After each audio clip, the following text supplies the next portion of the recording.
The Adventures of Pluto Nash. Whoa! Whoa!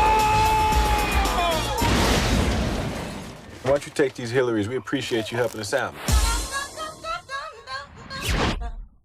Welcome back to another Movie Nights. This week we're going to be talking about another viewer's choice.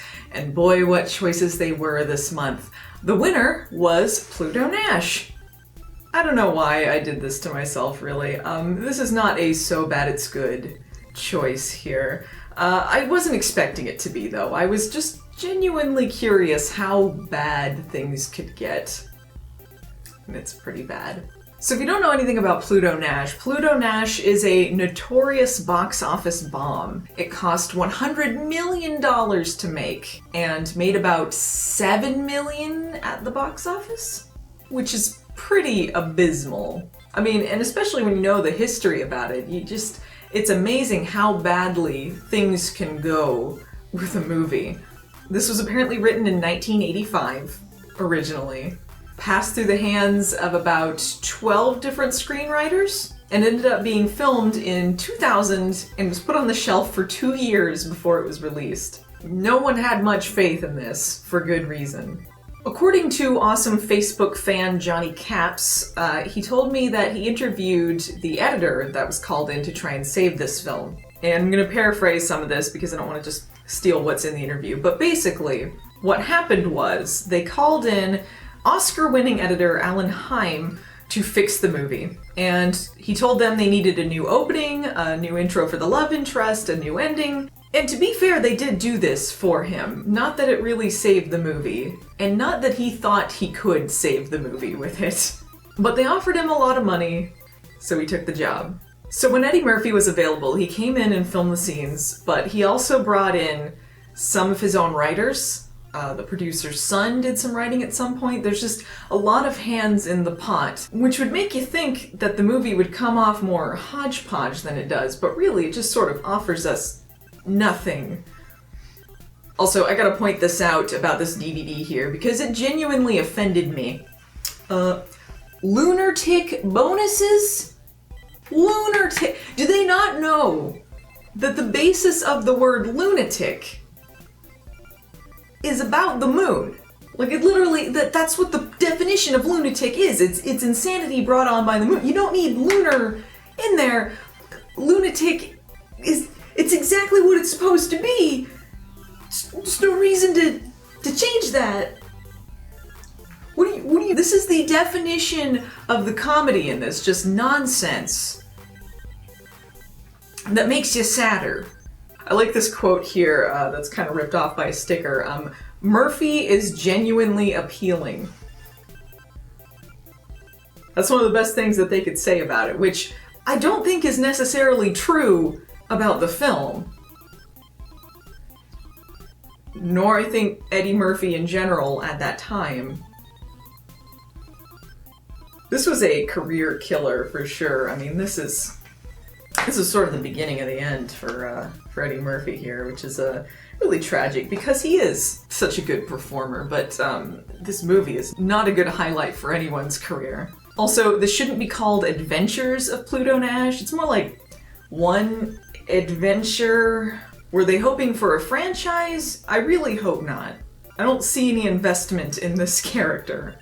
There are a lot of terrible covers of songs with Moon in it. There are jokes, theoretically. There was a clone doctor named Runa Padankin. Made a big name for herself creating an entire basketball team from one old guy. The Air Jordans. Yeah. A lot of them, though, I question, like, if they are jokes. A lot of the time I'm just wondering, like, was this intended to be a joke? Like, what is the punchline here? I don't understand. The whole thing takes place on the moon, and Eddie Murphy's character, Pluto Nash, is at this dive that his friend is singing at in a kilt, doing Scottish crooner songs. Oh, they're moving Father's grave to build a sewer. They're moving him regardless of expense. You know, the sad thing about this, too, is that this opening probably is the best scene of the film. The set design, while very grungy, does have a little bit more layers to it than what you get through most of the film. It's the only time that you really feel like there's any personality coming from Eddie Murphy. And maybe that was because he brought in his own writers. I don't know if it was for that part in particular. I just know that's the only time that really seems like he's kind of giving us anything, any sort of attitude or punch or anything going on there. Hey, where am I supposed to piss? In the kitchen? So Eddie Murphy inspires his friend to go from the Scottish thing to take on an Italian persona, which would perhaps be a better decision for his singing career. And then Eddie Murphy goes to take a piss. Oh! That scene's a pretty apt metaphor for the movie. It's a pretty apt metaphor for the movie, too, that the toilet keeps making noises while I'm trying to film. That's fine. So his friend apparently borrowed some money to buy this dive and try and launch his career. We don't know who from. I can assume that they are mob related, because they're Italian and wear suits.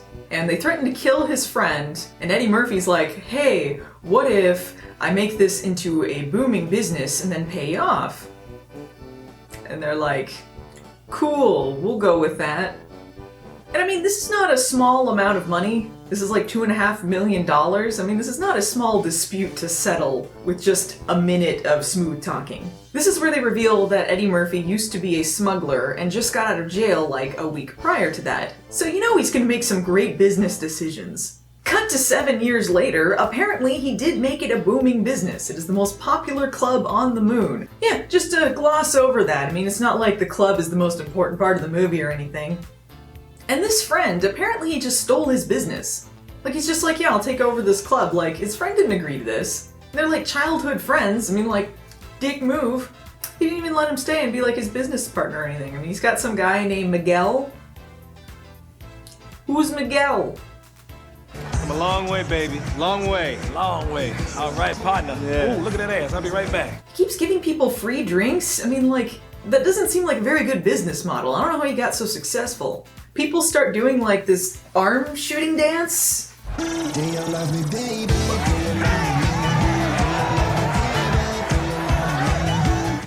is like something that I would do.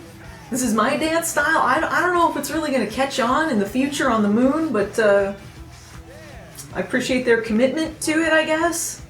Here we get the most lukewarm introduction to a love interest I've ever seen in a film.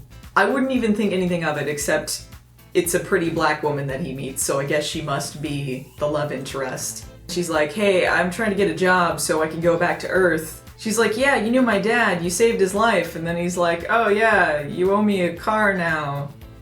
And I lost a fine automobile in the process, so unless you got a brand new Plymouth out there with my name on it, I got nothing to say to you, okay? So good night. Such chemistry flies off the screen. So he does give her a job. She wants to be singing, but he gives her a waitress job, which I guess is fair enough. It's all very business-like. It's about the same chemistry as if you were just watching a business interview. Just happens to be on the moon. So here we get into the actual plot of the film. There is a rival business guy named Rex Crater who is trying to buy the club for $10 million. But Eddie Murphy's like, nah, I wouldn't sell it for any amount of money. It's the most successful club on the moon. It's a decent business decision on his part, but the goons seem to not care for that. And this is going to be the basis of the film. Some guys want to buy the club, and he doesn't want to sell the club. Do we care who buys it? Do we care if he loses it? Do we care if it becomes something else, a rival business? And does it seem like it's going to be bad for the moon? I don't know. We're also introduced to Randy Quaidbot. Fuck me. Nash is alive. He took off after Jimmy, who's headed for the vac. Be ready for him. Okay, what's the vac? The perfect vacuum at the corner of Glen Avenue and Bit. Why? Didn't you just hear the phone call? I'm sorry, I cannot listen and hear at the same time. Oh, what an embarrassment. Ugh. He spends the movie either acting jealous that Pluto is hanging out with someone else, sort of, but not really committing to it, or hitting on other robots, which is less and less funny every time. Miss me? Guess not. And the fact that it starts off not funny in the slightest, that's kind of a downhill road to go. They just keep trying it, like maybe the joke will work this time, but no, it really doesn't. Anytime. So Rosario Dawson's character is sent up to bring some drinks to Pluto Nash, and he's doing some business stuff on some translucent paper that would be really hard to read. The future!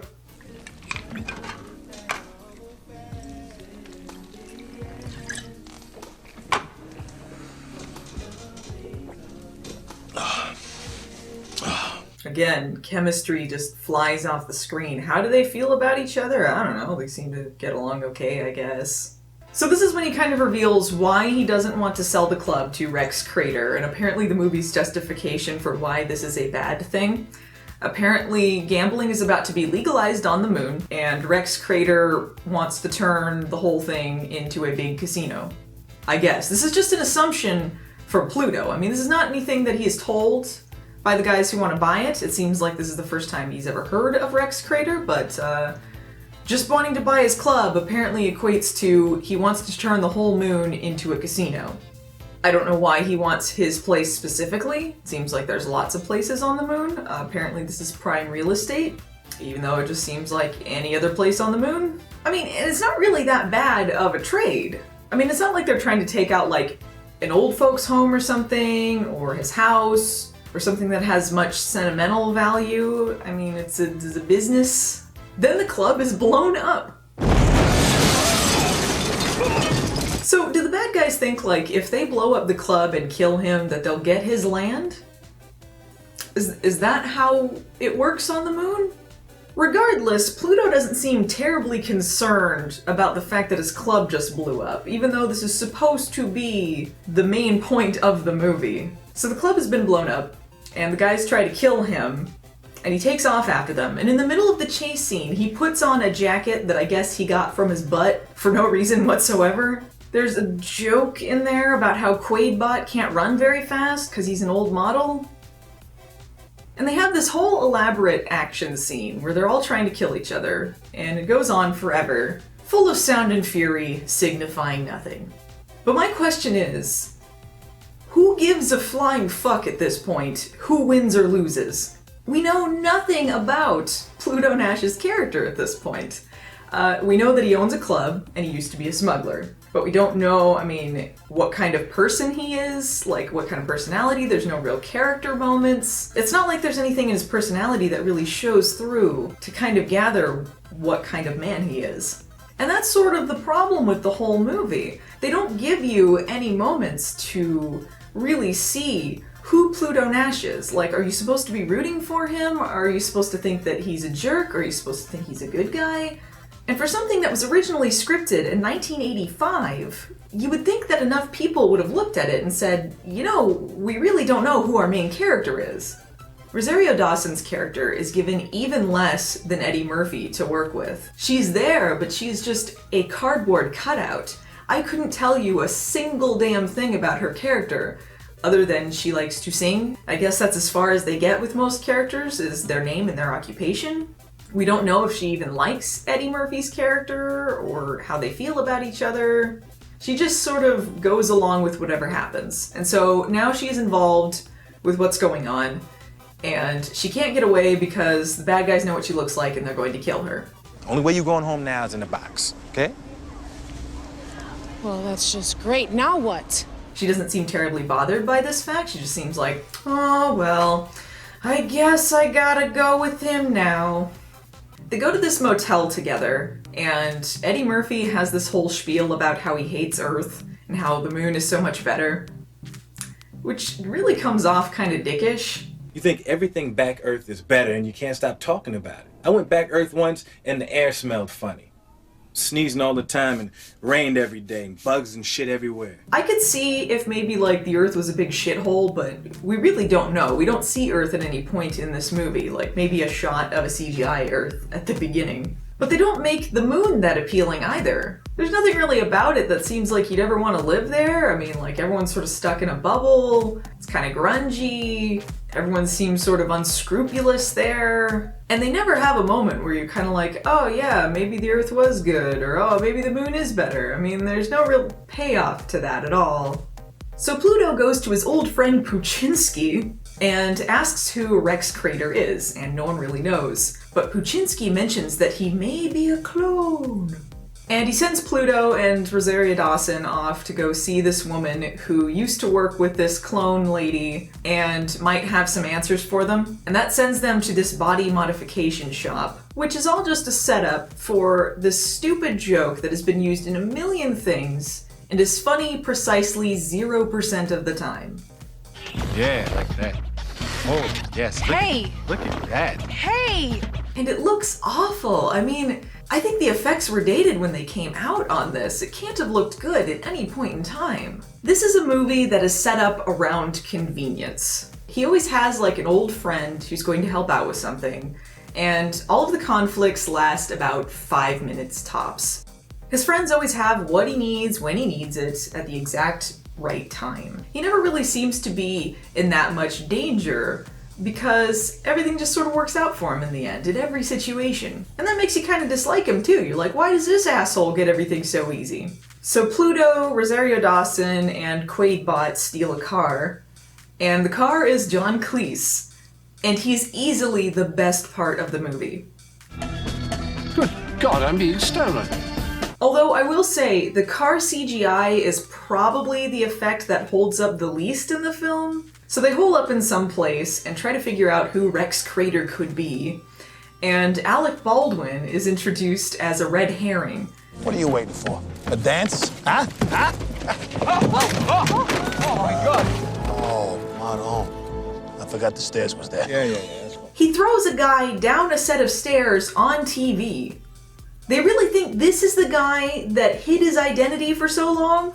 Interestingly enough, Alec Baldwin did this uncredited. He did not want this on his resume. Pluto has a cryogenically frozen chihuahua, and they established that pets are illegal on the moon, but he used to sell them for like $5,000. So basically, since he's not in that business anymore, he's just going to leave that chihuahua frozen indefinitely in a living hell. He also says he put a happiness chip in his robot so that he can never be sad. Well, that's why he is always like, wah, wah, wah, wah, bombs and Does shit. he mind going. when you make fun of him? No, the happiness chip. I wish I could have a happiness chip put in my ass so I'd be happy all the time. Just taking away his free will. Why are we supposed to like Pluto again? Puchinsky gets killed, and Pluto doesn't seem terribly affected by it, even though they established that he was his father figure that he grew up with. Rosario Dawson seems sadder about this than Pluto does. It's just, again, another ho-hum, well, I guess I'm gonna go after Rex. They have another elaborate chase scene with the bad guys, and again, it's just this huge setup with absolutely no stakes whatsoever.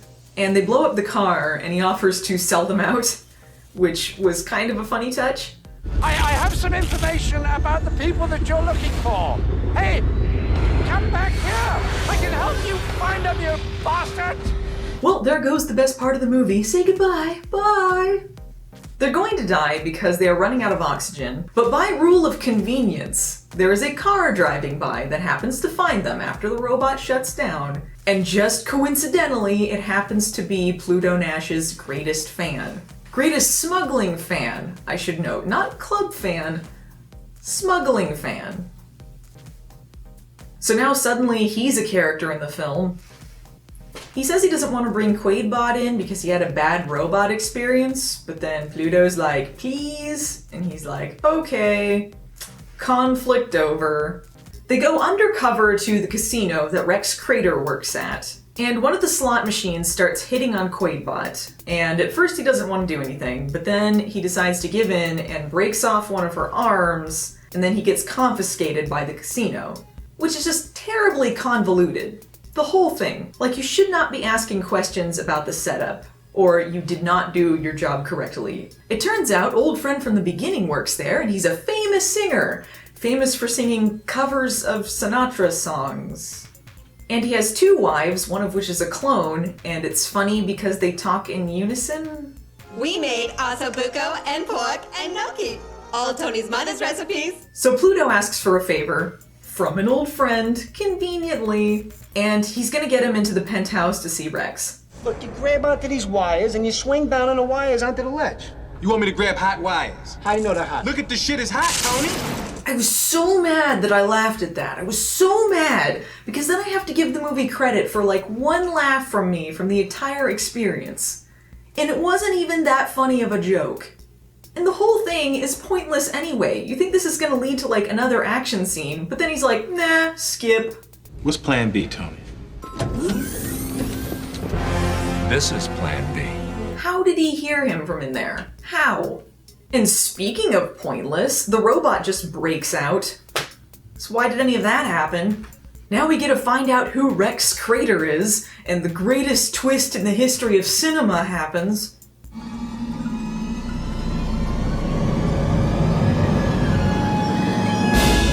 So you got it all figured out, huh?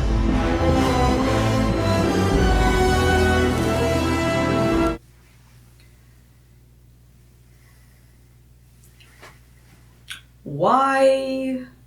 I mean, I have seen reviews of this film before, and I did not remember that twist happened. It's just there's no reason for it whatsoever. Remember when they cut your appendix out 8 years ago in prison? Gambling had just been outlawed on Earth, so my old boss, Mike Marucci, commissioned Dr. Runa Padankin to create a clone of someone who knew the way around the moon. Oh yeah, remember that one time when you got your appendix out? Oh yeah, just now introducing the film. Yeah, that's a pretty good twist there. If you have to explain your twist with an "oh, by the way," you didn't do a good job setting it up.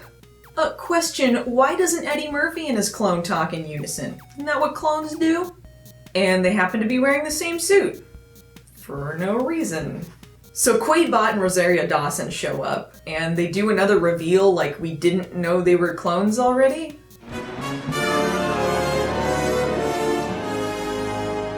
The whole thing is just an elaborate setup to show off effects of Eddie Murphy interacting with himself. Like, ooh, so impressive. It doesn't have to make sense now. It looks so cool. Haven't seen Eddie Murphy interact with himself in a movie ever.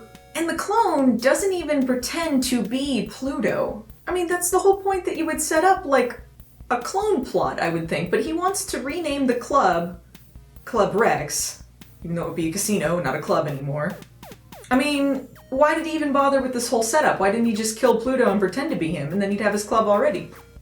The only time it really sort of comes into play is when they're fighting and they don't know who's who and who they gotta kill. But who cares? They're both assholes! Eventually they shoot the clone, and we get a terrible falling out of a window shot that never looks good. Which was probably the biggest laugh I got out of the movie, but it wasn't because of a joke they made, so don't count it toward their credit. So Pluto gets his club rebuilt, Rosario Dawson is a singer at the club, and the robot is promoted to the manager. What happened to Miguel? Did he die? This is the only movie I can think of where the protagonist ends exactly where he began. He has no arc whatsoever. He's just back at the club that he was working at before. I mean, maybe if you want to say his arc was rags to riches, he was a smuggler and now he's a successful business owner, then his arc was done 8 minutes into the movie. The robot gets more of an arc than he does. He becomes a manager of the club and he gets his own free will, I guess, even though he still has the happiness chip, so not really. The car has more of an emotional arc than he does. You know, he was just a car that was minding his own business, just wants to be a good, loyal car, and then he gets caught up in this business, and then he decides to turn to the dark side. One thing I think they could have done to improve this is just go full asshole with him. Just he is a horrible person. Maybe he and Rosario Dawson hate each other, but she works for him because she's trying to make money to get home. And then he learns to be a better person by the end of it.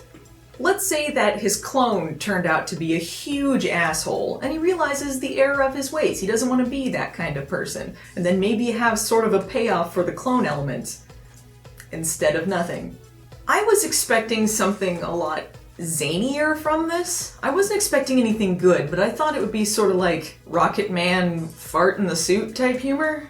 But really, I guess the movie's biggest downfall is that there are no real jokes or personality to it. I will say this, there are some neat exterior shots that I think could have lent itself to something. I thought that the idea with like the little pizza machine was kind of something that I could see them doing in the future. But otherwise, I mean, they don't give you anything with the characters, the set, the plot.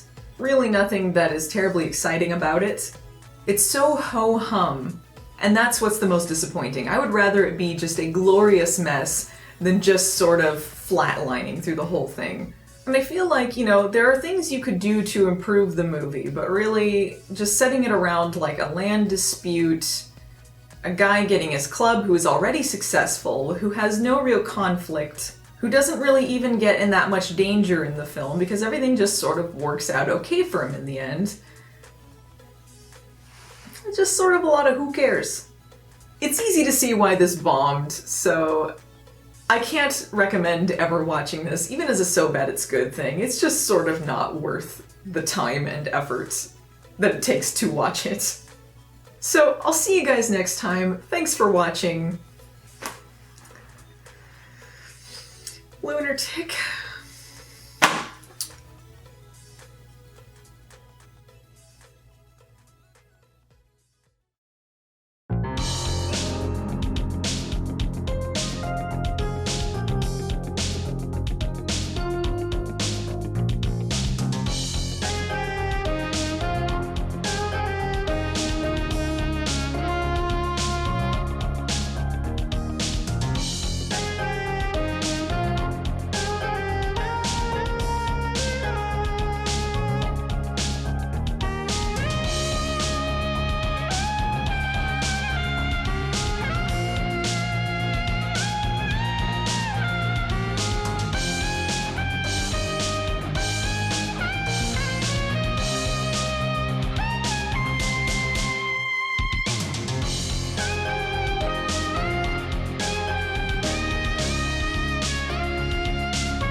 Oh!